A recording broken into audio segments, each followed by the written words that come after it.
नमस्कार। आज विश्व पुस्तक दिवस है, यानी वर्ल्ड बुक डे। पुस्तक दिवस पे कुछ बोलने का मन हुआ कि पुस्तक को कैसे पढ़ा जाए, पुस्तक पढ़ने में हमारा मन क्यों नहीं लग पाता है। वो एक शायरी जो पुस्तक डे है, जो वो शेक्सपियर का आज के दिन निधन हुआ था और उसी की याद में ये पुस्तक दिवस मनाया जाता है। वो शायरी जो हुई थी कि कुछ भी नहीं मेरी जिंदगी में सिवाय किताबों के, तो किताबों से प्रेम कैसे किया जाए। थोड़ा सा है ये 5-7 मिनट का बनाए, फिर लंबा कभी फुर्सत में बनाएंगे। हम किसी भी पुस्तक को नहीं पढ़ पाते, इसके पीछे कारण होता है हमारी अज्ञानता। अज्ञानता का मतलब ये हुआ कि हम ऑलरेडी बहुत बड़े ज्ञानी हैं। हर व्यक्ति के दिमाग में एक बात हर व्यक्ति के दिमाग में रहती है कि ज्ञान के मामले में मुझसे ज्यादा किसी के पास नहीं, ज्ञान सबसे ज्यादा मेरे पास है, जबकि पैसे सबसे ज्यादा उसने कमाए हैं। यानी हम लोगों की ये पूर्व धारणा है। आजकल क्या होता है कि जो व्यक्ति के पास ज्ञान उपजता है ना, उसके लिए एक प्लेटफॉर्म मिल गया हमारे पास, जैसे फेसबुक है, व्हाट्सएप है, टेलीग्राम है। उसके ऊपर हम अपना ज्ञान भगाड़ते, हमें नॉलेज कुछ नहीं है। जैसे आजकल कोरोना का समय चल रहा है, तो उसमें कुछ लोगों के मैंने शुरू से ही देख रहा हूं, हम मंदिर मस्जिद बनाए थे, अस्पताल नहीं बनाए, ये उन लोगों को पता नहीं है। हर चीज दुनिया में किस देश में मंदिर मस्जिद चर्च गिरजाघर नहीं बने? क्या अमेरिका में नहीं बने? क्या जापान में नहीं बने? क्या सिर्फ भारत में ही मंदिर मस्जिद बने? क्या जापान में चर्चे नहीं है? क्या अमेरिका में नहीं? उन्होंने, अब आपको पता है जब लॉकडाउन हुआ था तब क्वारंटाइन सेंटरों की आवश्यकता हुई थी, और जितने भी मंदिर मस्जिद सब थे उनके पास में जितनी भी धर्मशालाएं बनी हुई थी, मंदिर परिषद ने वो धर्मशालाएं क्वारंटाइन बनाने के लिए दे दी गई। ये चीज उनके दिमाग में नहीं आती। क्यों? क्योंकि वो ऑलरेडी बहुत बड़े ज्ञानी होते हैं। अज्ञानता हमें कभी भी पढ़ने नहीं देती है। कैसी अज्ञानता? पुस्तक के प्रति अज्ञानता। यानी हम किसी किताब को एक बार पढ़ ले, उस किताब को दोबारा क्यों नहीं पढ़ पाते? बस वही हमारी अज्ञानता है, वो है हमारी पूर्व धारणा। हमने दिमाग में पहले ही बना लिया कि इस पुस्तक को तो मैंने पढ़ लिया, ये पुस्तक तो मुझे पूरी आती है। ये पूर्व धारणा आपको पढ़ने नहीं देती। क्या पूरी पढ़ ली? क्या उसमें ऐसी एक भी चीज नहीं है जो तुम्हारे पढ़ने लायक हो? या फिर पहले ही बना लेते हैं इस किताब में गलतियां ज्यादा है, ये किताब छोटी है, इसमें शॉर्ट नोट्स है, बड़ा डिटेल नहीं है। ऐसी कई बार क्या होता है, अध्यापक जब हम पढ़ाते हैं तो कई बार पुराना स्टूडेंट बैठ जाता है क्लास में और दिमाग ठनक जाता है पूरा का पूरा। क्यों? क्योंकि वो सिर्फ बैठा है, देख रहा है, सुन नहीं रहा है। क्यों? क्योंकि उसने पूर्व धारणा बना के बैठा है कि ये टॉपिक मुझे आता है। अब सिर्फ वो बैठा है, बीच में अगर कुछ पूछ ले तो उसका ध्यान किधर और ही रहता है। पूर्व धारणा हमें पुस्तक नहीं पढ़ने देती। कि कौन सी पूर्व धारणा? कि मुझे सब कुछ आता है, इस किताब से ज्यादा मुझे आता है। इसलिए दिमाग हमेशा खाली रखो, खाली दिमाग के अंदर ही कुछ आएगा, भरे गिलास को और नहीं भरा जा सकता पार्थ। इसलिए दिमाग, क्योंकि खाली जगह में ही कुछ आएगा। दिल में कोई जगह है तो ही तो कोई आके बैठेगा, तभी तो पूछा जाता है। पूछते नहीं क्या है क्या कोई? बोल कौन नहीं तो मुझे जगह दे। क्यों? क्योंकि अगर खाली जगह, तो दिमाग को खाली रखो कि मुझे कुछ नहीं आता, इस पुस्तक में बहुत ज्ञान है, इस पुस्तक को मैं पढ़ूंगा। नेक्स्ट, अगर कुछ टॉपिक की बात करें कि पढ़ना तो आसान नहीं है। अगर इतना आसान होता तो हर कोई पढ़ लेता यार। दुनिया के कितने प्रतिशत लोग पढ़ते हैं? कुछ लोग जरूरत से पढ़ते हैं। तुम इसलिए पढ़ रहे हो आज मेवाड़ मारवाड़ का इतिहास कि तुम्हें नौकरी लगना है। अगर नहीं लगना होता तो तुम कभी नहीं पढ़ते इनके बारे में। आज तुम रामायण महाभारत इसलिए नहीं पढ़ रहे कि आपके सिलेबस में नहीं, अगर लगा दी जाती तो तुम पढ़ते, मजबूरी में पढ़ते हैं। 2% ऐसे लोग होते हैं। यानी आपसे मैं कहूं क्यों पढ़ रहे हो, तो आपका जवाब होगा कि ज्ञान बढ़ाने के लिए। ऐसा जवाब नहीं, हमारी जरूरत है, हमें नौकरी लगना है इसलिए पढ़ रहे हैं। तो पढ़ना कहीं आसान तो है नहीं। तो फिर मन लगाएं, तो फिर किताबों में मन कैसे लगाएं? बात यही तो है।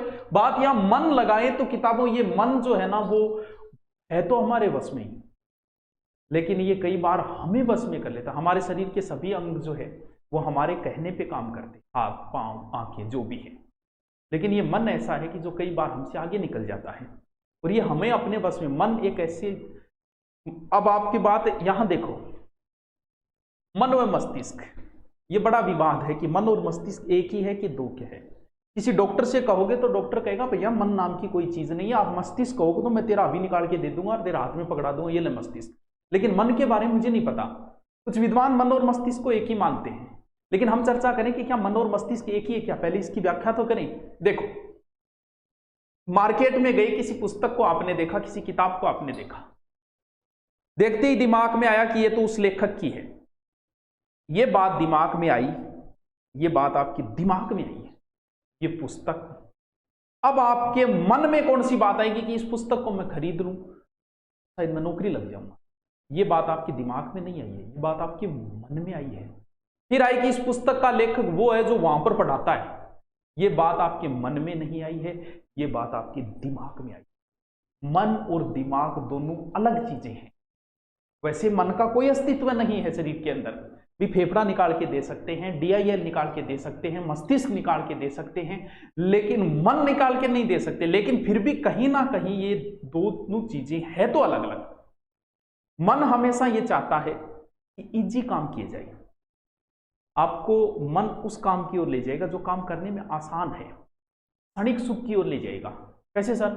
क्षणिक सुख का मतलब जैसे आप बाजार में जाओ, एक तरफ समोसे की दुकान है और एक तरफ फल फ्रूट की है, तो आपका मन कहेगा भैया समोसा खा ले, क्षणिक सुख दे रहा है। जबकि भविष्य का सुख तो है कि भी समोसे वगैरह खराब करते हैं शरीर के लिए। सुबह 4 बजे उठो, आपका मन कहेगा रहने दे यार, किसी उठे पड़े हो रे नहीं। क्यों? क्योंकि क्षणिक सुख को कह रहा है, मस्तिष्क नहीं कहेगा ये बात आपका मन कह रहा है। क्यों? क्योंकि मन जो है वो अच्छे कार्य की ओर ले जाता है, क्षणिक सुख की ओर ले जाता है।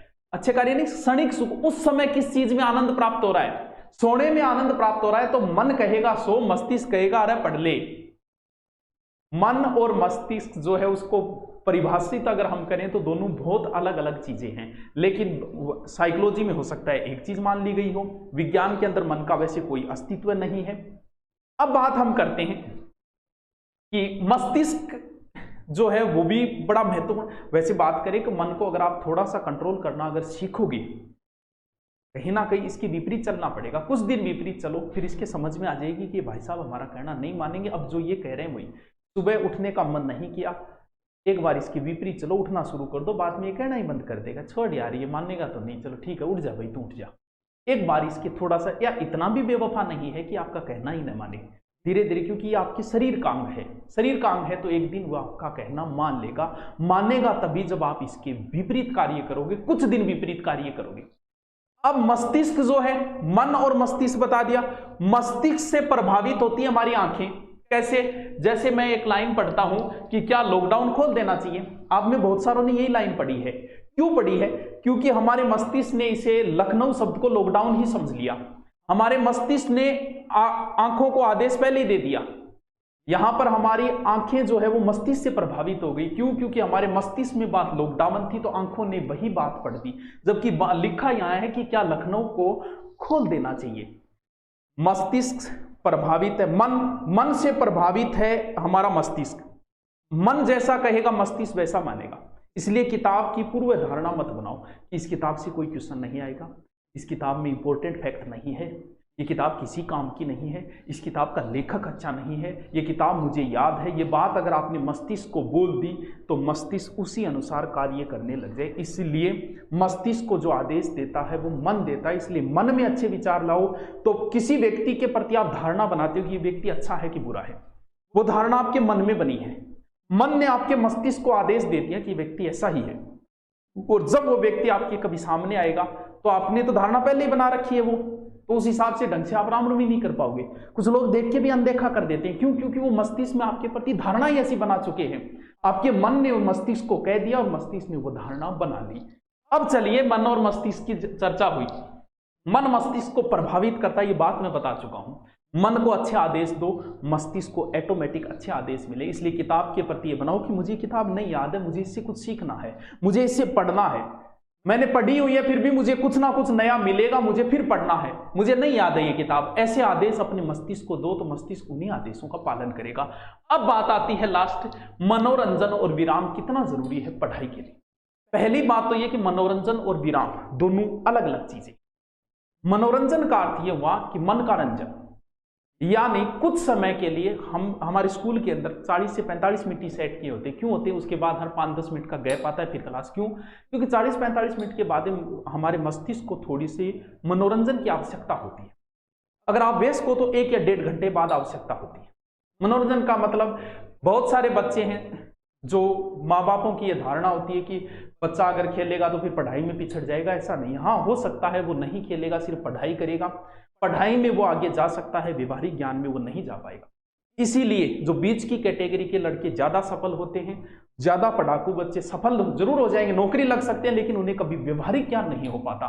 क्यों? क्योंकि वो जो है वो मनोरंजन से दूर हो जाते हैं, खेल कूद से दूर हो जाते हैं।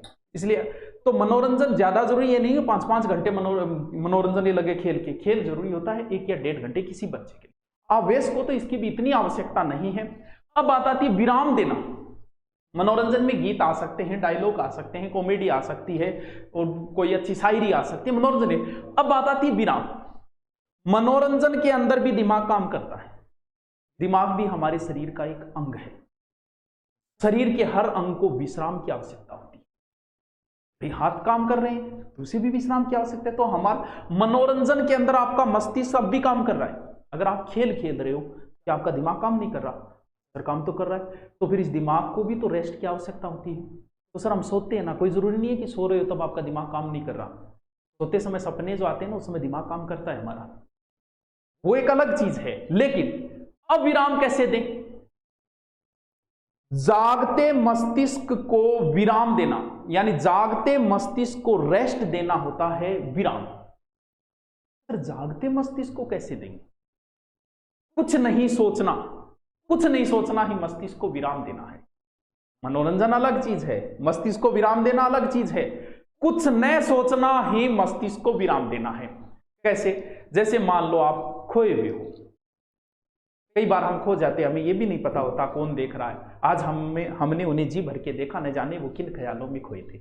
मान लो आप एक टकी लगा के देख रहे हो, कुछ नहीं सोच रहे, ये मस्तिष्क को विराम है। बारिश हो रही है, आप बाहर बैठे सिर्फ बारिश को देख रहे हो, कुछ नहीं सोच रहे, वो मस्तिष्क को होता है विराम देना, विश्राम देना होता है। जागते मस्तिष्क को विश्राम देना। छत पे बैठे हो, आकाश को देख रहे हो, सिर्फ देख रहे हो, कुछ नहीं सोच रहे। छत के ऊपर खड़े होकर आप गाड़ियों को आते जाते देख रहे हो, सिर्फ आप देख रहे हो, वो मस्तिष्क को विराम देना।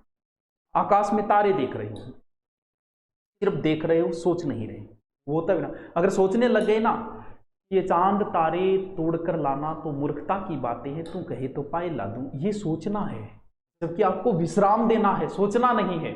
तो मस्तिष्क को बिना कुछ सोचे कई बार रेस्ट देना, वो होता है जागते मस्तिष्क को।